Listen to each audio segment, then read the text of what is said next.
زنگ زد که پول برای ما بفرست که برای تو زن بگیریم. ما گفتیم این زن کی است؟ چی است؟ ما ندیدیم. گفت طوری نیست که ما دیدیم، خوب است. ما اینجا مثل خر کار کردیم، پول فرستادیم.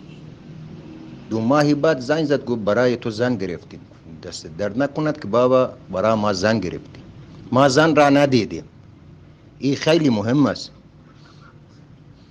1 سال گذشت است، دوباره زنگ زد که پول برای ما بفرست که برای تو عروسی بگیریم. گفتیم بابا که عروس تنها است، داماد بغلش کی میشیند؟ فقط ما پول کار میکنیم، پول میدیم. کی عروس است؟ کی داماد است؟ گفت خفه شو کوسکش، پول بفرست که ما اینجا عروسی است.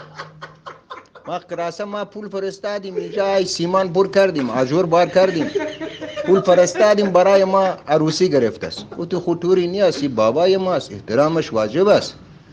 6 ماهی که گذشت است. گفت چرا پول نمیفرستی؟ تو خود دیگر چی است که عروسی کنم ما نیامده‌ایم. گفت کوسکش بچه‌ات به دنیا آمده است، چرا پول نمیفرستی؟ گفتیم بابا کی کرده است؟ کی خورده است؟ چه خبر است؟ افغانستان چه کار میکنید؟ ما فقط اینجا کار میکنیم که پول میفرستیم، یکی دیگه میکند، یکی دیگه درست این چی است؟ این قانون اسلام است؟ سنی است؟ چی است؟ بابای ما به ما گفت کوسکش خفه شو، هر کی کرد است که کرد است، تو فقط باید پول بفرستی.